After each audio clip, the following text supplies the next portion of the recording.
Miroslav Škoro je poznati hrvatski glazbenik, poduzetnik i političar koji se rodio 1962. godine u Osijeku.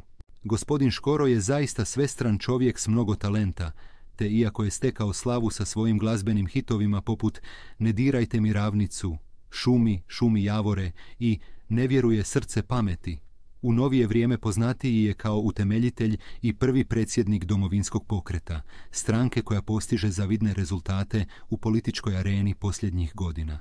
Miroslavov životni put započeo je 1962. godine u Osijeku. U istom gradu u kojem se rodio završio je osnovnu školu i gimnaziju, a kasnije i višu građevinsku školu sveučilišta Josip Juraj Strossmayer, gdje je diplomirao i stekao zvanje inženjera građevinarstva. Vrijedi istaknuti da je diplomirao i na Ekonomskom fakultetu u Osijeku, gdje je upisao smjer marketing, te je u sklopu ovog obrazovanja 2 godine pohađao Community College of Allegheny County u Sjedinjenim Američkim Državama.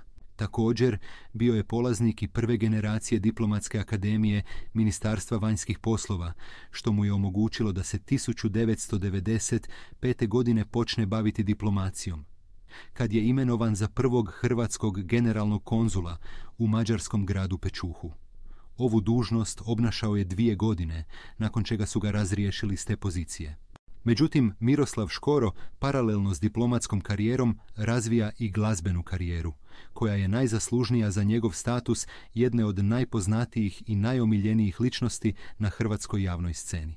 Glazbenu karijeru započeo je 1979. godine kad počinje nastupati s bendom koji se zvao Zadnja stanica, a 1983. godine pridružuje se grupi pod nazivom OK Band.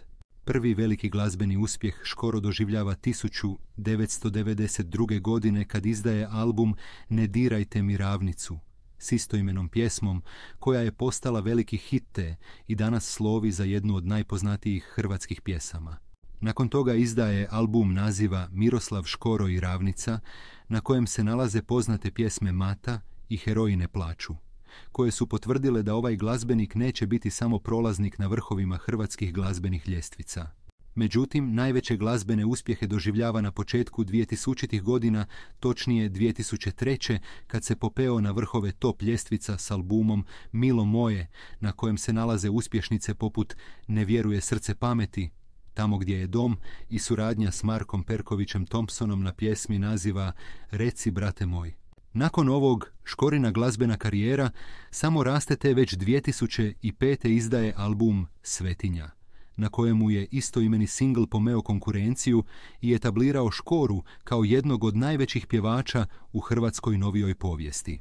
Vrijedi napomenuti da s Markom Perkovićem Thompsonom surađuje i na pjesmi Sudemi, koja je posvećena generalu Anti Gotovini, koji je nepravedno bio optužen od Haškog suda. Međutim, umjesto da uživa u glazbenoj karijeri, Škoro se odlučuje uključiti i u politički život Lijepe naše. 2007. godine ulazi u politiku pod okriljem HDZ-a kad ga je tadašnji premijer Ivo Sanader uvrstio na izbornu listu za Osječko-baranjsku županiju. Vrijedi napomenuti da je za vrijeme svog saborskog mandata Škoro svoju plaću darivao u humanitarne svrhe, a nije koristio ni putne naloge, što dokazuje da je u ovu priču ušao s čistim namjerama, što nije tako čest slučaj u hrvatskoj politici. 2012. godine Škoro vraća člansku iskaznicu HDZ-a te se potpuno povlači iz politike na nekoliko godina jer, kako kaže, došao je biti koristan, ali je shvatio da je sve posloženo tako da ne možeš biti koristan. Tijekom političkog predaha Škoro se okreće televiziji te u tom razdoblju vodi nekoliko popularnih emisija koje su se emitirale na Hrvatskoj radioteleviziji te na RTL-u. Čak je i glumio jednog od učenika u proslavljenoj večernjoj školi Željka Pervana, a u toj ulozi se odlično snašao jer je ovaj glazbenik poznat po svom izvanrednom smislu za humor.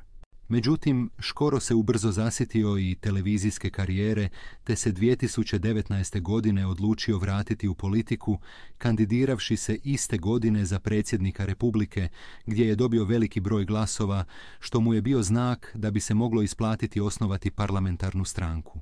U veljači 2020. godine osnovao je političku stranku Domovinski pokret Miroslava Škore, koja na izborima iste godine osvaja čak 16 zastupničkih mandata u Hrvatskom saboru, što ih dovodi na mjesto treće političke stranke po jakosti u Hrvatskoj. U periodu nakon ovih izbora Škoro vrši dužnost potpredsjednika Sabora. Međutim, već 2021. godine podnosi neopozivu ostavku na dužnost predsjednika Domovinskog pokreta, kao i sve ostale dužnosti unutar stranke, te izlazi iz Domovinskog pokreta, stranke koju je podigao na svojim leđima. Vrijedi istaknuti da se 2001. godine kandidirao za mjesto gradonačelnika Zagreba, gdje je u drugom krugu poražen od Tomislava Tomasevića iz stranke Možemo. Zbog svoje poslovne spretnosti i mnogih angažmana u glazbi, ali i televiziji, Miroslav je jedna od najomiljenijih estradnih ličnosti u Hrvatskoj, te vjerujemo da ovi problemi koji su mu se dogodili u svijetu politike neće utjecati na njegovu glazbenu karijeru.